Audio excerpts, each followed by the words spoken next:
Okay. Good evening, one and all. Good evening, one and all.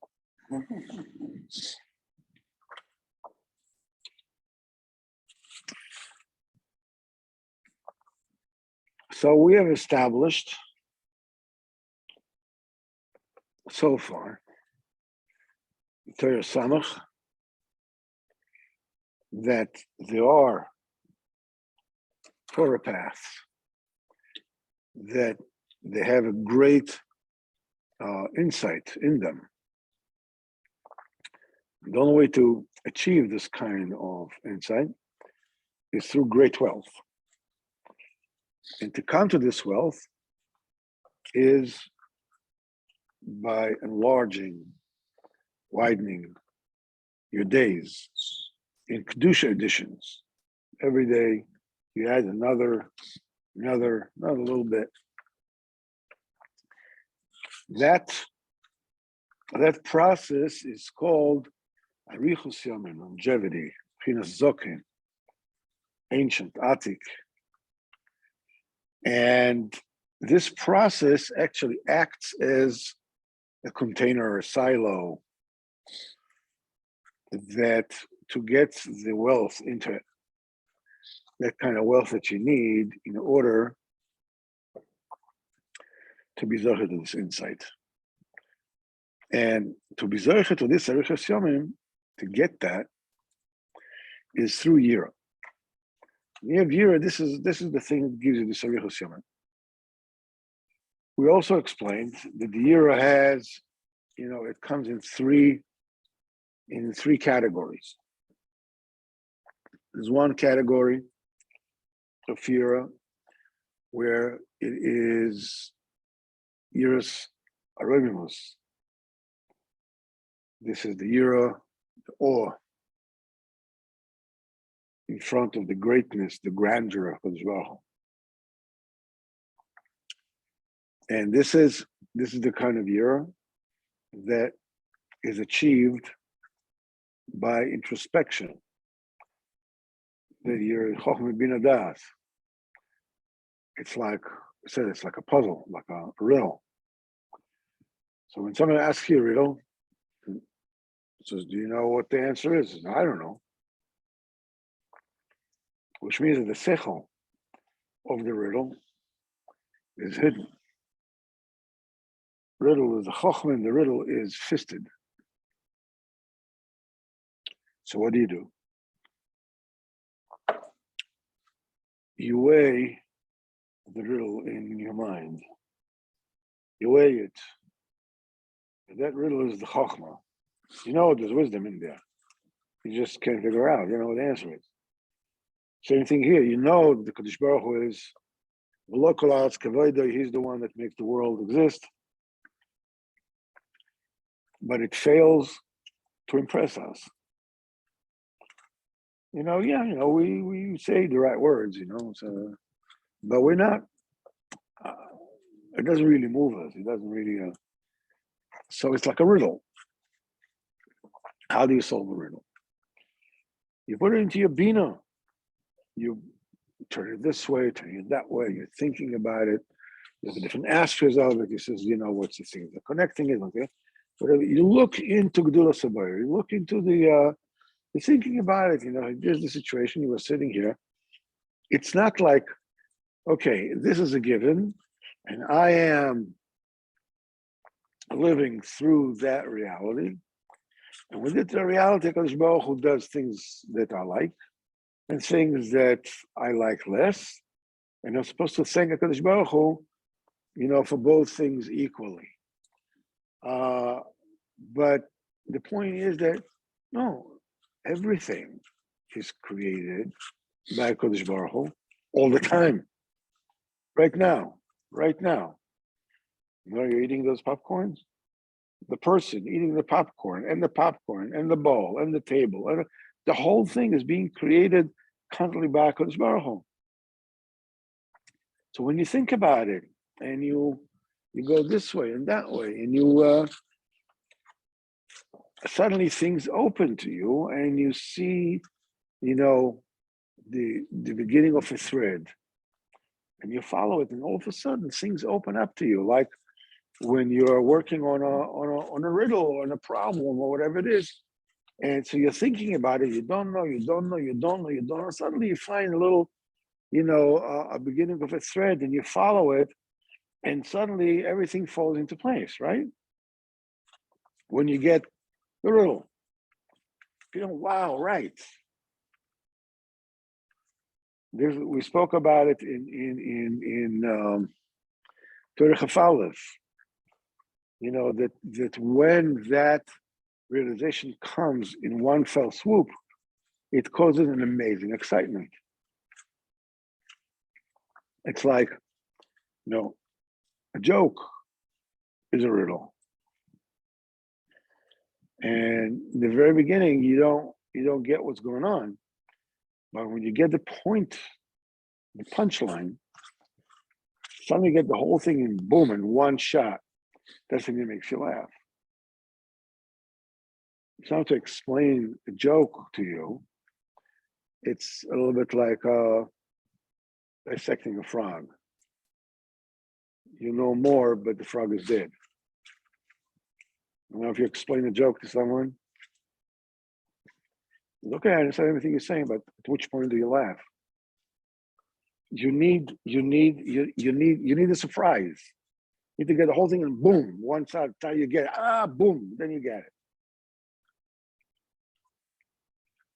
So the same thing is you got to work on the Yiras Shamayim, Yiras Haraimos, by looking into it.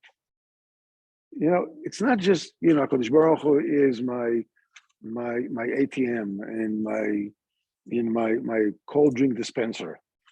It's not, Kodesh Baruch Hu, if I don't invest myself in it, if I don't try to find out where can I see Kodesh Baruch Hu's greatness, I'll think about this, and here creates this, and he creates that, and he did this, and he did that. And you keep on looking. You ask Kodesh Baruch Hu, please open up my eyes to see whatever. And when you get the Bina, suddenly it opens up, and then it gets, when it's opened up, it gets to your das, it's etched in your memory. You got your Shemaim, you get to a great point of Yiras Shamayim. So what's the difference? We said it a couple of times at least. What's the difference between the fear of punishment and the fear and Yiras Haraimos and the awe? What's the difference? How does so Yiras Haraimos, we said, taking a family to an outing, you go to a picnic. And everybody gets out, they're stretching their legs. Suddenly you see, like half a mile away, you see a lion. Yiras Haraimos is everybody gets back in the car and you just drive away. You don't start with that. But Yiras Haraimos is the lion is 10 feet away from you. You're frozen. Even if you have a gun in your hand, chances are you won't even be able to just manipulate it. You're so, become like frozen. I said frozen before, right? I said frozen before. I said it twice. Frozen. Okay. That's a word so nice. I said it twice. Anyhow.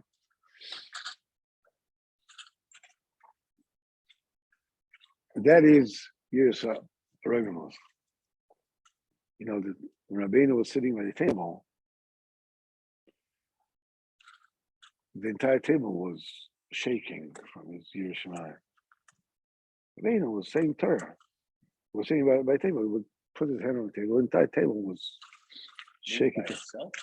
No, from his Yiras Shamayim. Whatever it is, that's what they said. They told me here. There was once one of Rabbeinu's Talmidim. His name was Heikel. He was a Baal Meifes himself. And he asked Rabbeinu once, he wanted to see an neshama of a nifter, someone that passed away. So Rabbeinu told him, but you're gonna freak out. He said, nah, I'm not that stupid. I'm gonna be freaking out. I won't freak out. So I said, but you'll freak out. So he says, okay. And he showed it to him. Lo and behold, he freaked out.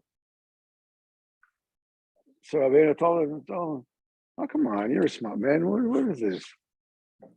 But nevertheless, so he took it away. So after a while, he asked Rabbeinu again, is it possible for me to see a nifter, but without being so freaked out?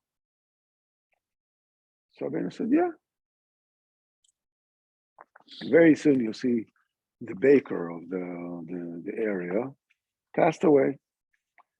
You know, everybody knew he passed away. And this is and this baker, when the Talmidei Rabbeinu used to have Malva Malka, used to go there. They were very poor people. They used to go to him, to the baker, to get, whatever it is that was left over that he wasn't able to sell on Friday, some bagels, some this, some, so he would give it to them, for very, very low price. So he can have another Malka.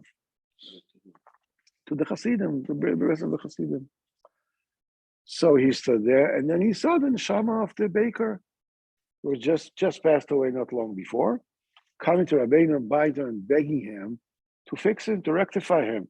And he said, I did this favor to your Hasidim, whatever it is. So Rabbeinu told him, being that you did, such favor to Hasidim, he said, I'll deal with you. I'll be mislasik with you.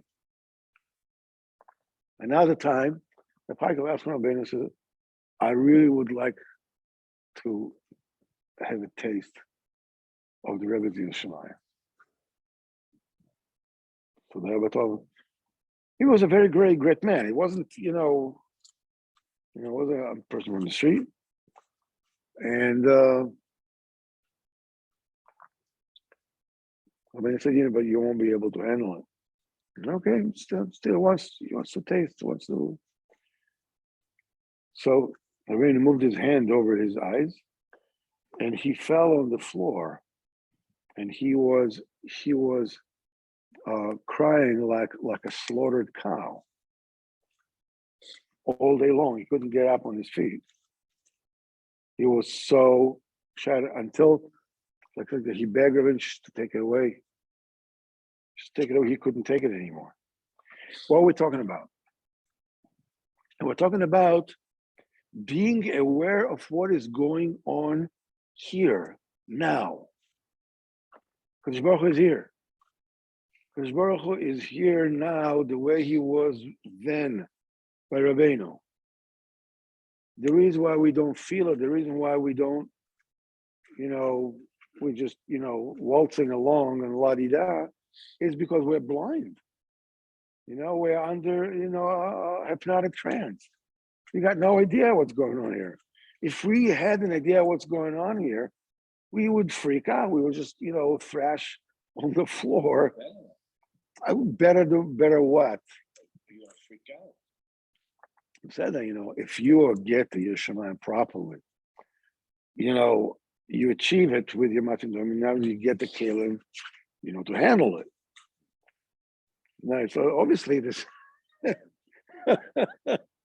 like you're dropping some acid and just freaking out. Obviously, that's not the name of the game. The point is, when you achieve it through your avodah, that you can sustain it. It's like the point is that you're dealing with reality on a totally different level. So that is one of the types of the Yerushalayim. This Yerushalayim. This is the intellectual part. Then you have the part Yerushalayim when you're learning Torah. Whatever it is you're learning, you're not learning it because it's interesting, because it's really fascinating, but no, because you're learning because this is what HaKadosh Baruch Hu said that you should do, so you can be Mekayim and so you can keep it. That is the name of the game. And the third part is in money, in your business, in tzedakah, whatever it is that probably the biggest, the hardest test of Yerushalayim is business. Everybody can be, the Lubavitcher Rebbe until it comes to his wallet. Then it becomes a little harder. So the Yerushalayim has to be these three, and this is the thing that creates Arichos Yomim, is through this year. And okay, how do you get to this year? We're going step by step. You get from this to this, from this to this, from this to this. This is ultimately there's the Torah path, but they require, the entire Torah goes through them. They require great wealth to get to. Great wealth. But how do you get great wealth? You're going through Kedusha editions every single day. How are you able to do that? This you're able to do, through Yira, this type of year. Now how do you get to Yira? Basically, the Torah is inverted. In other words, the more we go, the earlier we get. The further we get in the Torah, the earlier the step is. In other words, you get this, and for this you get to this, and it's like, the Seder Avodah in Beis Hamikdash. It says this is before this is before this is before this is before this, right? So now before that comes this action of making it so Pkidas HaKoros. This is how does he what is the terminology? Pkidas HaKoros. 7, right? Not yet. No, Pkidas HaKoros is in 6.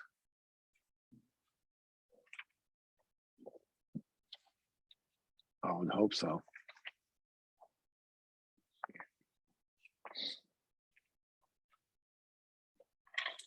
The beginning of 6. Oh, beginning of. The very beginning of 6.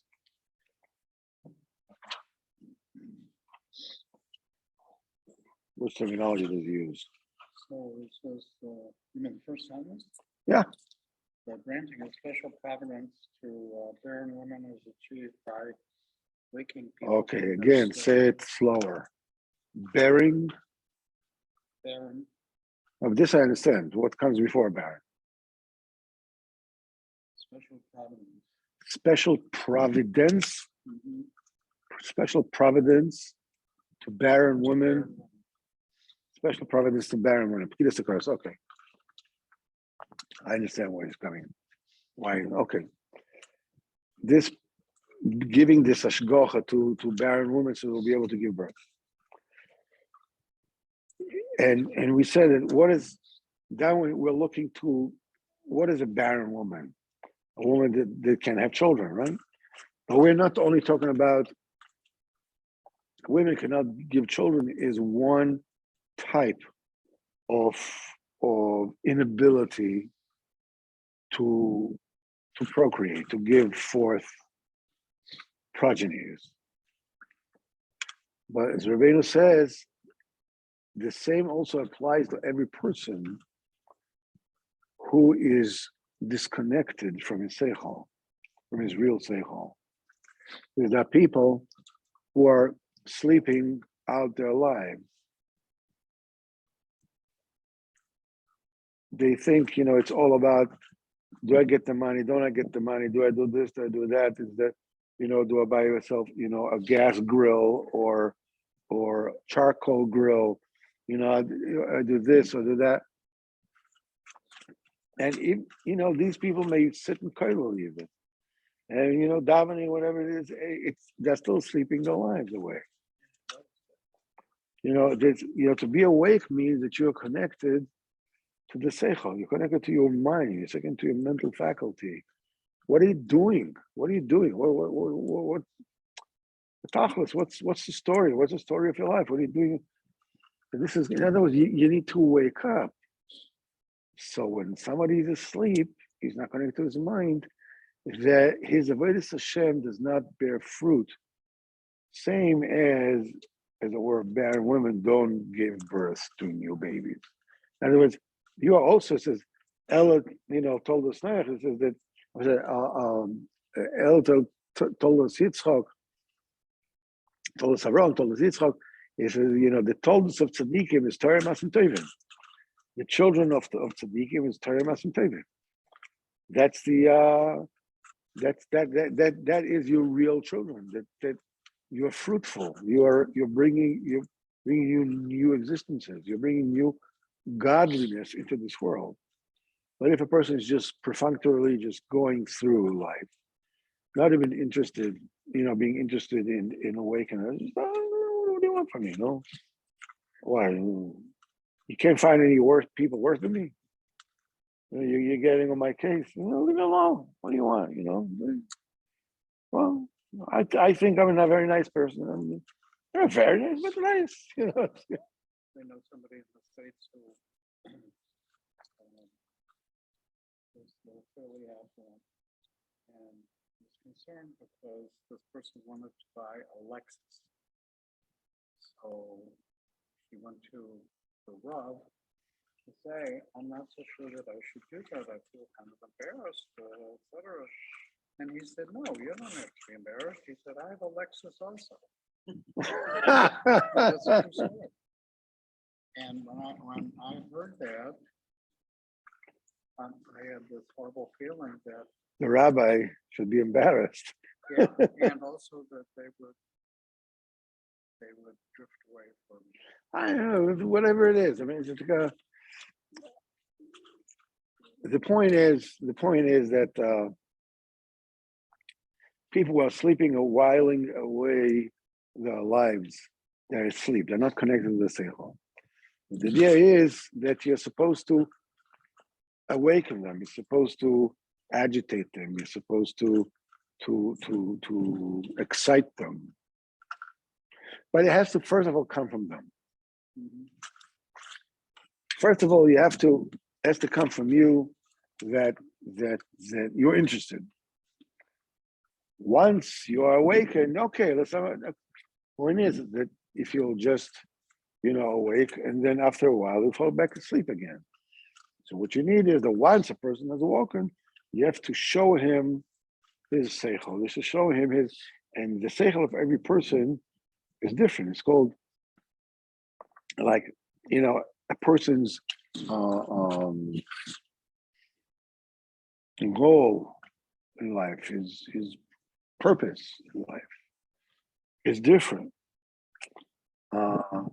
And therefore, you have to awaken the person to his own particular purpose. It's called to his chokhmah. His chokhmah amitis. What is your purpose? Why was I created? What's the purpose of my existence? You have to shine his pun to him, his face to him. So there's regular chizuk that you speak to a person, you mechazik him, whatever, and this is called the Sipurim says you can't actually tell them flat out, reveal it to him, because it can be too much light. All of a sudden, listen, this is like too much. This is not, doesn't, lo matim me. It's like, come on. I'm talking about somebody who's wearing a shtreimel or whatever it is. And there is also, it's like when a person is in the dark, he was asleep until now. The person was blind and he was cured. You can't just, open up the light to him. It has to be slow. It has to be a gradual process. If people go through cataract, so they have to wear these dark glasses because suddenly they see so good they can get, blinded very easily by the light. Some people who are deaf who have a cochlear transplant. It's a very difficult transition because there's somebody that's, almost nobody is 100% deaf. They hear some sounds, but all of a sudden you know, it's like being in Grand Central Station and all the trains. That's right. You don't have the natural ability to filter out. Right. I know. My mother-in-law Shalom, was deaf. So when they gave her hearing aids later in her life, and she couldn't take it. All her life, age from 6 months old. Really? Measles or something. No, she had meningitis. I think she had meningitis or something like that. Well, listen, now that you know, maybe you don't want to come to shore anymore. Put your fingers in your ears. And How about Hashem makes this one not see, this one not hear? I mean, I don't understand that. It's like, and you this have to go through it. and this is exactly the problem you need to solve in this world. That's your seichel amiti. That's your ponim. They have to shine to you. You got to solve this problem. Until you figure it out, forget it. You're not even in the ball game.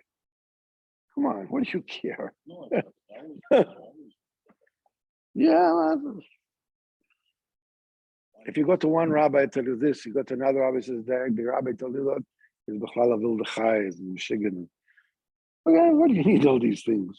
You don't need it. It's the strangest thing when you tell me that remaining and something to that because Shama, he had like power to do that. Better. Yeah, he could do it a lot earlier too, of course. One of my closest friends in the States is You realize nobody can hear you. I can't hear myself. Okay, so I was very close friends with the first deaf person to have smicha, and he developed a youth organization in New York City, and he developed a shul for people, etc. And he and I learned Torah together in sign language, and so his grandson, he runs a yeshiva in Toronto for deaf boys. Mhm.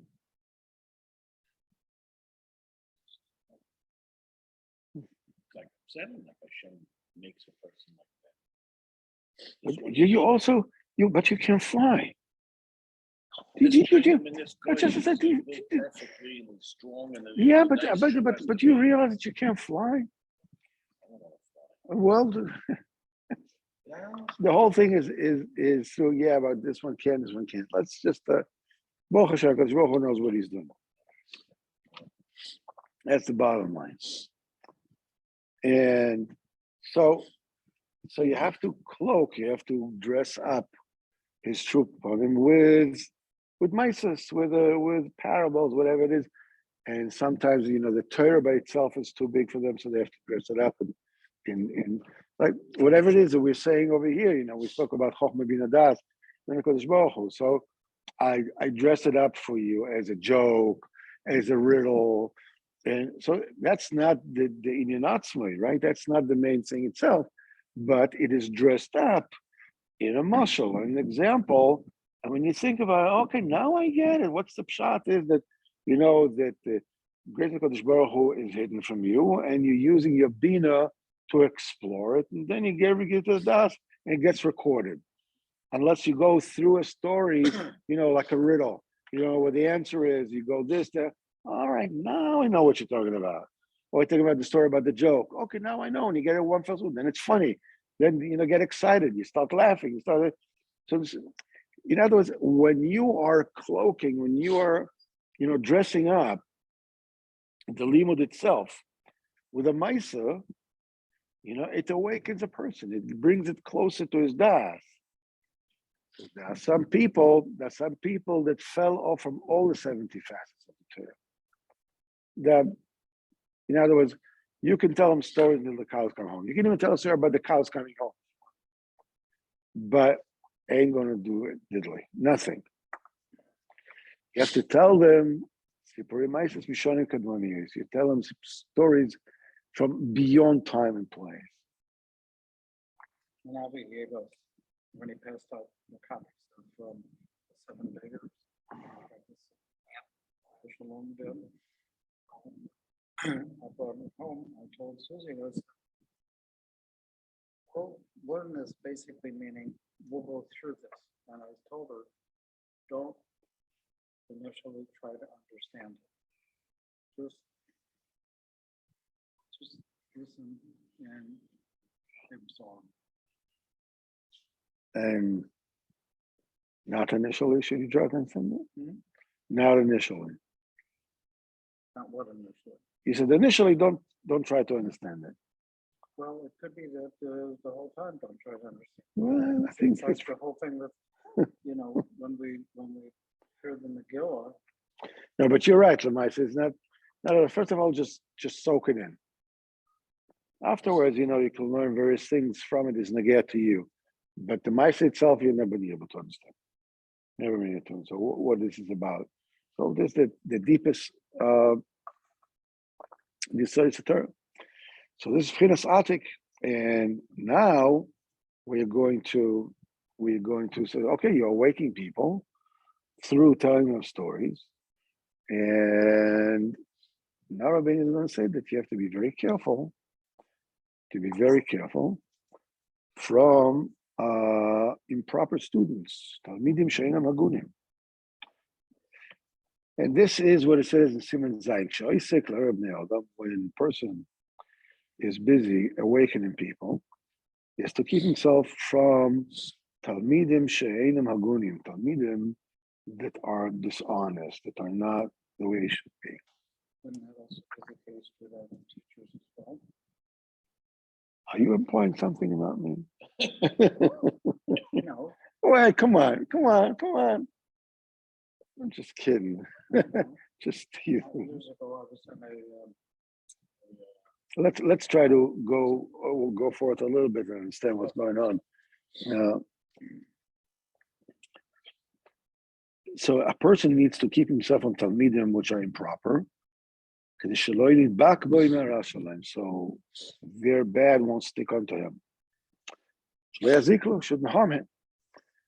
Chazal said,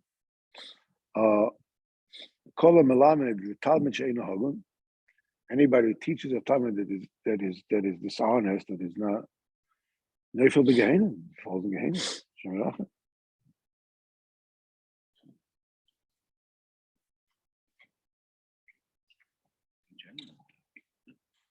That's very good. It's a good question, and the answer also comes here. I mean, it doesn't just give questions without answers. So all these things are awesome.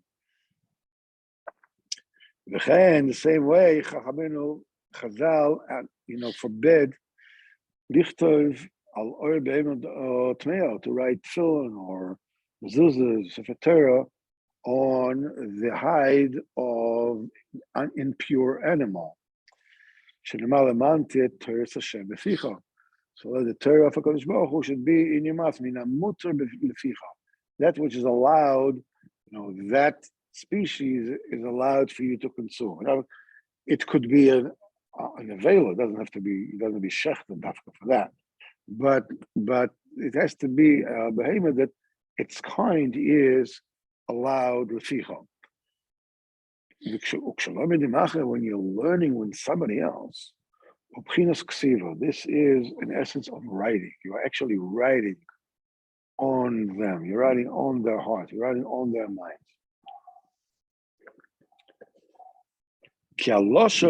Because the tongue, says in Tehillim, L'shoini et Sefer Mahir. My tongue is like the pen of a swift scribe.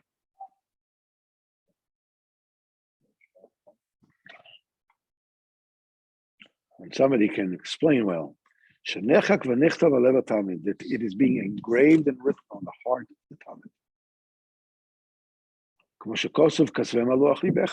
on the tablet of your heart.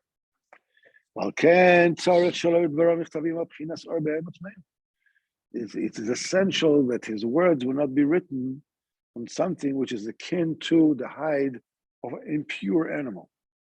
And Talmud which is not, which is immoral, which is not It's not right. Now, what constitutes a Talmud She'ein Hagan? How do you define a Talmud She'ein Hagan? The answer is, this is a Talmud that is not interested in applying what you're teaching. Doesn't mean that Talmud Hagan always can, but he wants to. He's not interested, Oh no. This Talmud She'ein Hagan. So come now, Rebbe, ask your question. It is not possible for a flesh and blood, a human being, to guard himself from this. To prevent Talmidim that are not, that are immoral, that are not, that are not fit, they should not hear from him. How can a person, how do you know? For this, in order to achieve that, in order to prevent that, in order to prevent Talmidim which are not proper from hearing from you and from learning from you, it says, when you are teaching, the purpose of your teaching, lilmod or lalamed, v'lishmar v'lasos. In other words, it's not just to do at the end. When you're teaching it in order to learn and to teach and to keep and to do. You're not, you're not showing off. You're not preening. You're learning in order. Lishma v'la, limud v'lamed lishma v'lasos. Ad kedei kach, that it's interesting. Just saw it in Masechet Soito about the klolos and the brachas that were given to Bnei Yisrael. They stood on Mount Gerizim and Mount Ebal, and they said, curses the person who blesses the person who will do this, and curses the person who will do that. Blesses the person who will do this and will do that. So they have all these klolos, and each one, there's general, there's the proteins, and each one was said in 4 ways. Lilmod, lalamed, lishmor, v'lasos. They actually wrote all the Torah on huge stones that they made a mizbeach at that time. And it was written, the Torah was written on it in 70 languages. So all the goyim of the land can come and read it. On stones. Mm-hmm. Well, it took, not only didn't take forever, but in one day they were able to get there, write it, do the whole thing, take it off, bring it back to the Gilgal. That doesn't matter. But the point is, they were supposed to teach the Torah to what? To Goyim. The Goyim would know if they want to accept it, they can be Ger, Toshav, whatever it is that they wanted. So it had to be done in such a way that Goyim that do not deserve to do this will not hear it, will not accept it, will not. So that's why that particular episode took place in all the Klolos and Brachos written in 4 different ways of Lilmod, Lalamed, Lishma, V'lasos. That's the thrust of the whole thing, the kavanah of the whole thing is to do, to learn, to teach, to keep, and to do. The Hainu, meaning your entire kavanah with your limud, and through your limud with your students, as if you have given life, as if you shaped your friend. That's the way you need to learn with him. You're shaping him, you're guiding him, you're steering him into Shari Kadosh Baruch Hu. You're not giving over information. You're not you are actually making him a divrei Torah. That's why they say anybody who learns Torah, with chaveros, kilo aso, as if you made him. Anybody who teaches the child of his friend Torah is as if he gave birth to him.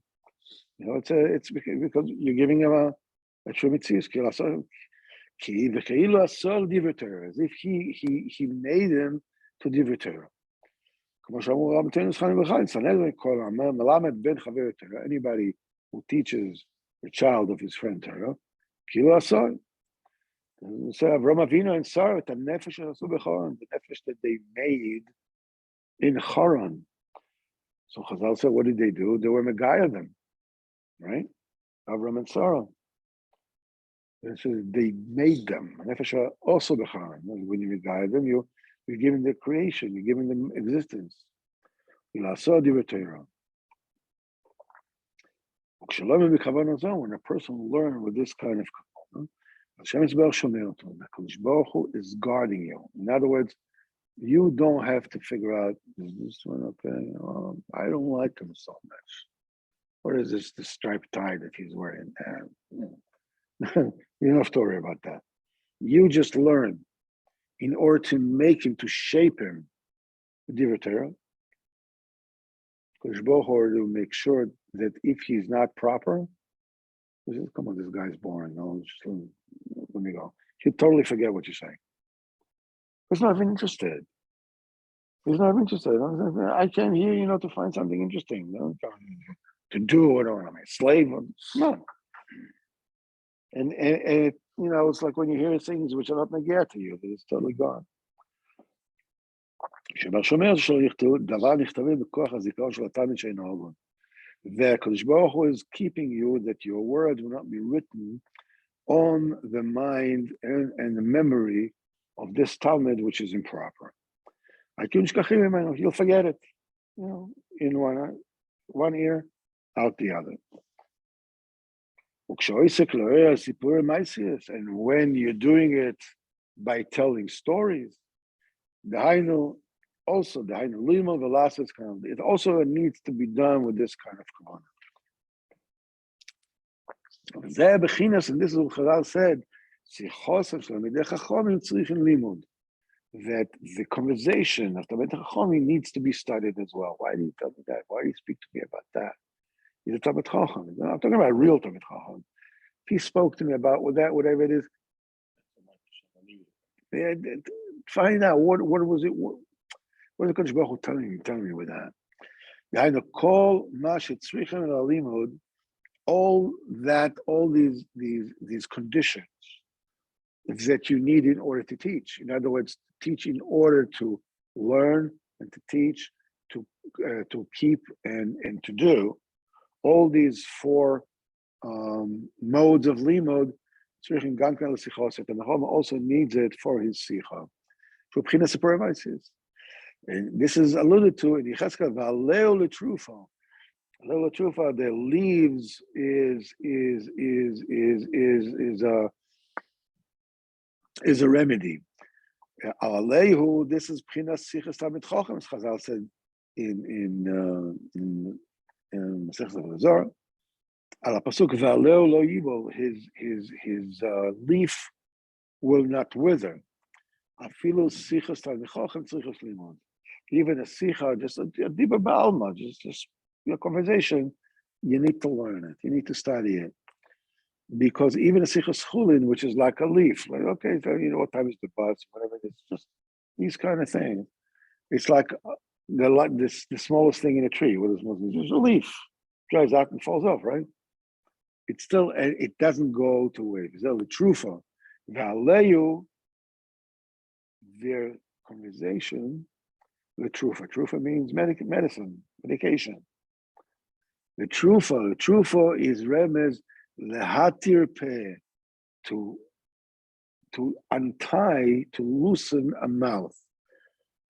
That which is allowed in your mouth. His sichas,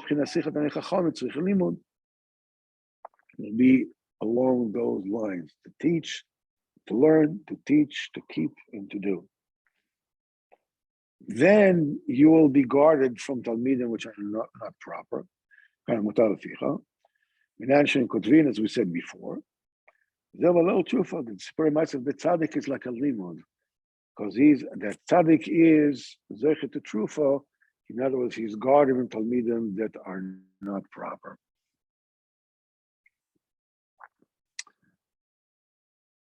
It's very easy for us to say, it's almost like the default mode of, you're talking about big people. I mean, I can learn, just learn with somebody, just learn what's written here. Wow, so I need this kavanah. I don't hardly understand what I'm learning, Come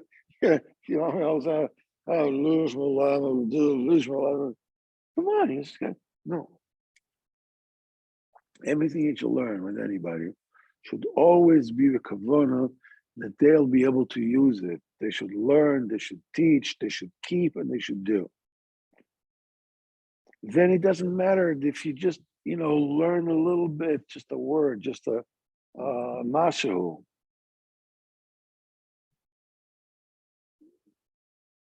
A lot or a little, doesn't matter. Oh, come on, man. I'm just like spending my entire day, bittul Torah, whatever it is. Learning maybe a few minutes here, a few minutes there. Yeah, here you're talking about tzaddikim, about great people, No. Anybody and everybody, whatever it is you teach to someone, the kavanah should always be to learn, to teach, to keep, and to do. And when you learn yourself, it should always be also to learn, to teach, to keep, and to do.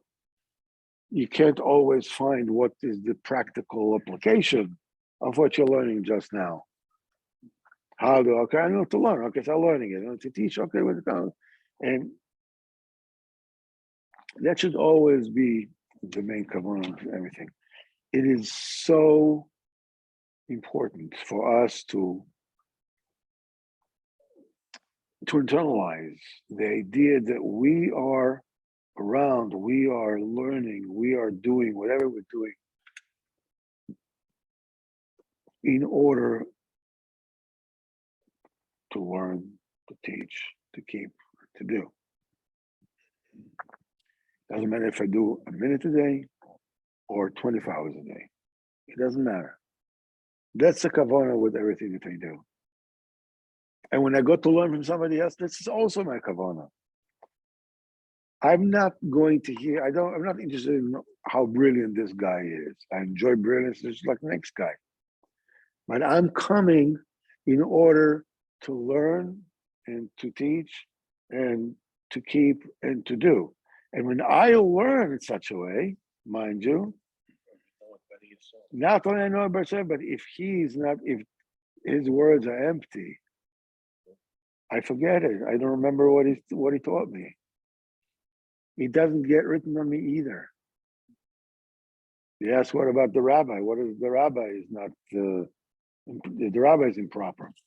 Yeah, If you come to him to learn with this kavanah of lilmod lamed lishma v'lasos, if he is off kilter, if he's not the way it's supposed to be, his words will not be written on you. yeah, because Yeah. he didn't give a Torah answer to the question. I'm not talking about a specific person. I'm just saying. Give me an example that I did. But I was in a shir earlier this week, and the Rav said that the same formula that you were saying, and he said that we have to be careful about our kavanah because we might be placing more effort on our subject of olam haba. Don't worry about olam haba. Worry about the formula of what you just said. That's how you worry about. Anyhow, we're going to finish here. Rabbi Weiss, I hope everything in your eye is okay, that your sight is okay. And B'ezrat Hashem should all have a good Shabbos, and we'll meet in Hashem And what's a Shabbos on Zoom, Mr. Hashem? Shabbos Zachor, right? That's a Shabbos. The river runs just